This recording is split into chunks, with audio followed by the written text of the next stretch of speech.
Listen to those weird noises. This room seems to be their real biotech research lab. Looks like Frankenstein could show up any moment. It is well equipped with micro-manipulators, various types of lasers. It has a microsurgery system. No cobwebs in this room. There are a number of jars for formaldehyde and other chemicals. There are a number of machines for biotech experiments. It seems they are quite serious about their work. They are all the finest quality. They are all finest quality monitors, microscopes, and the like. Perhaps they are culturing skin cells? That would make sense. The room is illuminated with red light. It makes for a very disquieting atmosphere. What are they doing here? What with all these samples? This looks like a lot more. This looks like a lot more than the place to treat skin cancer. Use your words, Jared.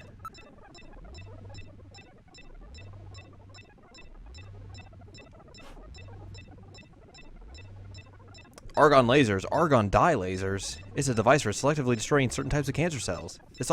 They also have the latest gene cannon. Everything is quite neatly organized. There are some samples here of monoclonal antibodies. What in the world is that? Antibodies which are said to have beneficial effects on cancerous melanomas. There's no mistake. This is definitely their maintenance hospital. DNA synthesizers, DNA sequencers, a nucleic acid extractor, chromatography equipment, automatic pipetting devices. That's a particle accelerator used to generate a stream of heavy particles for a number of different treatment techniques. This machine is in standby mode. It looks like the Snatchers were working on artificial skin regeneration techniques as well as various cancer treatments. This is quite an impressive array of equipment. Some university hospitals are not stocked as well. NMR, nuclear magnetic resonance microscopes, STMs, scanning tunnel microscopes, high voltage electron microscopes, electron beam holography cameras, street cameras. Gillian, the Snatchers obviously possess much greater intelligence than we have previously given them credit for. Nevertheless, their technology seems somewhat dated. Dated? What do you mean by that? The equipment and techniques they are using, most of these methods were abandoned years ago. This is well behind the current level of technology in most developed countries. It's a rough approximation, but I would say they are 20 to 30 years behind the times. What's more, judging from the imbalance of the research material here, it appears to be primarily the work of one individual. You're telling me that all of this work on the Snatcher's artificial skin is being carried out by one person, and not some government institution? The design of this lab is in violation of a number of the biohazard prevention safety codes. While a few safety cabinets have been installed, there is no autoclave or gas sterilizer anywhere. This is quite far from P4 level, percent 4 level. I seriously doubt that this lab was set up by a government or any other large organization. There are a number of cell cultures and other specimens. It's all rather grotesque. Blech. That skeleton back there was probably waiting to get his skin here, eh? Do you think this place is only used for skin treatment? Whew, what a smell. Ugh, smells like rotten fish or something. Gross. That's the smell of decomposing protein. So that's the smell of cancerous skin cells like Gibson wrote about, eh? Let's get out of here. Ugh, I feel sick. So Gillian, now it's down to just room number 3. Let's take a look at the switches again. There are only 2 buttons here. There's only 2 buttons. Maybe it can only be maybe it can be opened using those 2 buttons.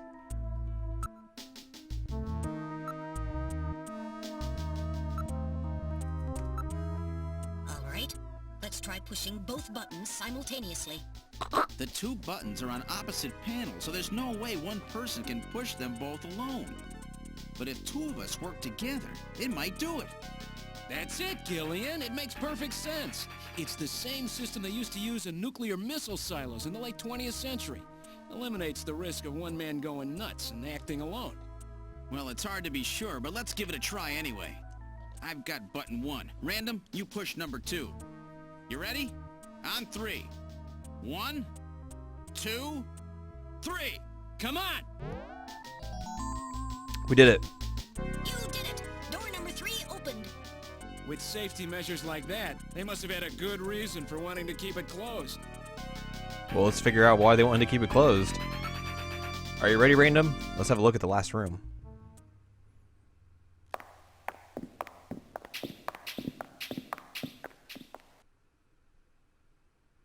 Ugh.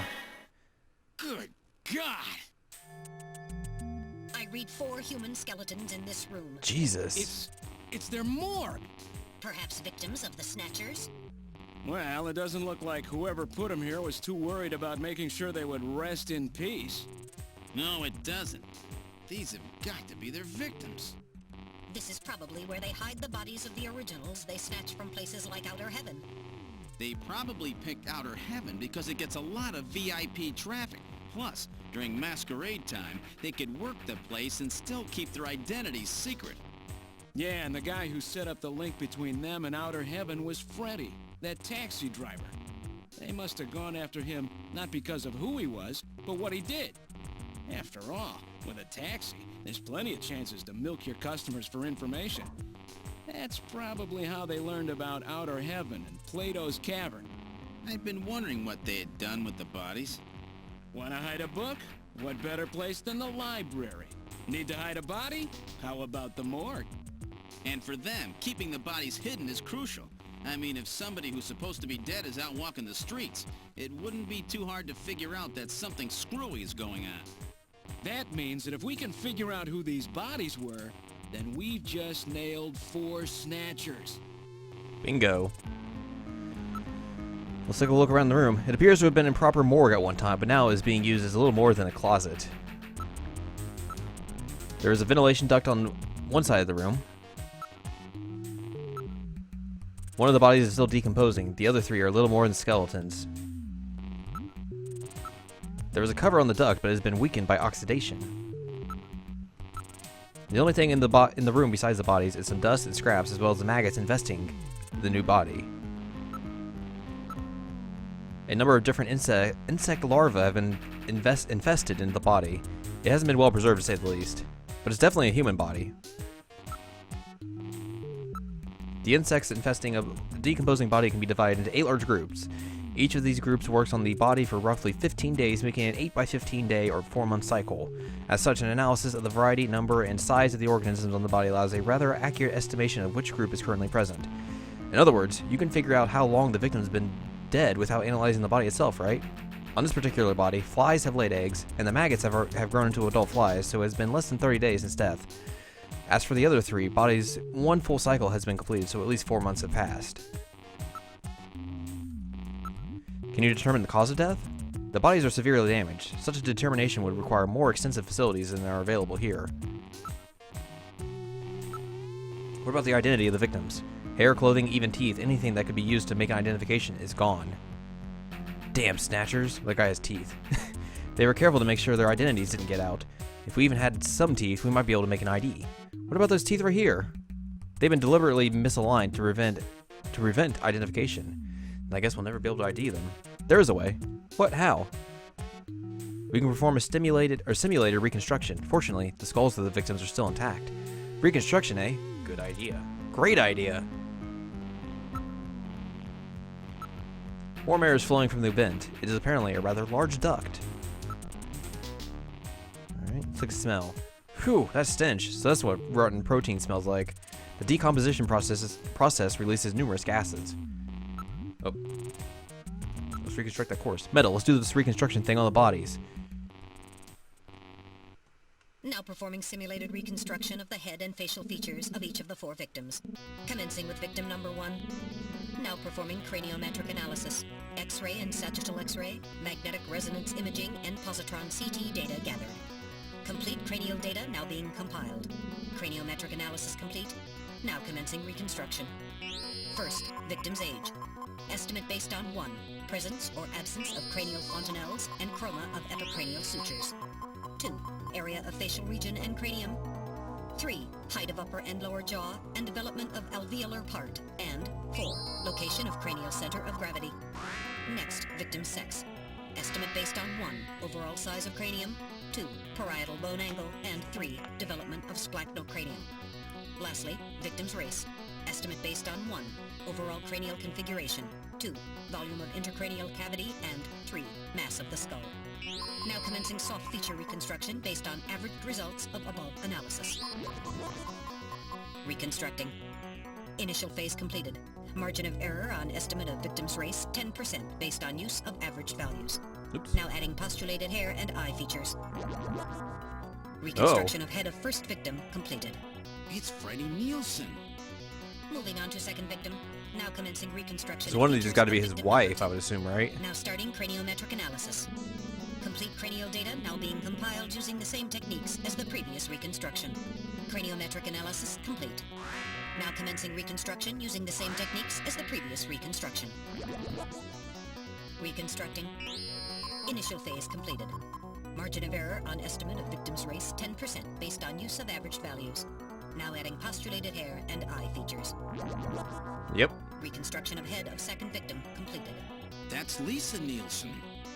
Moving on to third victim. Now commencing reconstruction of features of victim number 3. Now starting craniometric analysis. Complete cranial data now being compiled using the same techniques as the previous reconstruction. Craniometric analysis complete. Now commencing reconstruction using the same techniques as the previous reconstruction. Reconstructing. Initial phase completed. Margin of error on estimate of victim's race 10% based on use of average values. Now adding postulated hair and eye features. Reconstruction of head of third victim. So is it the hospital guy? What in the world is that? That's the director of Queen's Hospital. Yeah, okay. Shin Fui, what's his face? Shin Shu O Gillian. Moving on to last victim. Now commencing reconstruction of So who's our features last of victim then? number 4. This one's the most recent. It's still decomposing. Now starting craniometric analysis. Complete cranial data now being compiled using the same techniques as the previous reconstruction. Craniometric analysis complete. Now commencing reconstruction using the same techniques as the previous reconstruction. Reconstructing. Initial phase completed. Margin of error on estimate of victim's race 10% based on use of average values. Now adding postulated hair and eye features. Reconstruction of head of final victim completed. To the... It's the chief! Oh, shit. The chief is a snatcher! Oh, shit. Benson on the scrap of that patient record was Benson Cunningham. Judging from the condition of the body, I would estimate that the snatching took place approximately 1 month ago. So it was the chief who sabotaged our turbo cycle. And those matches we found in Harry's room, the chief must have put them there to try to set him up. No doubt Harry figured it out and decided to leave that face-to-face message. Wait a minute. Didn't Mika say that Harry had left to go find the chief? Oh, fuck. That's right. He was probably trying to track down some evidence on the chief. Gillian, I'd say that this Harry has put himself in a pretty dangerous spot. If it was the chief that sabotaged the turbo cycle, doesn't that mean that he already knows we're onto him? Damn! Harry and Mika are in danger! Ah! That's far enough, Junker. Oh, shit. Your little investigation is over. It's them! Who? Snatchers? Get them! My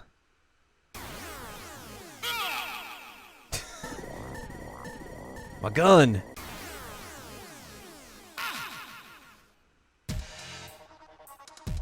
They got us. I can't reach my blaster! I'm hit in the leg! Is that the best you can do, Junker?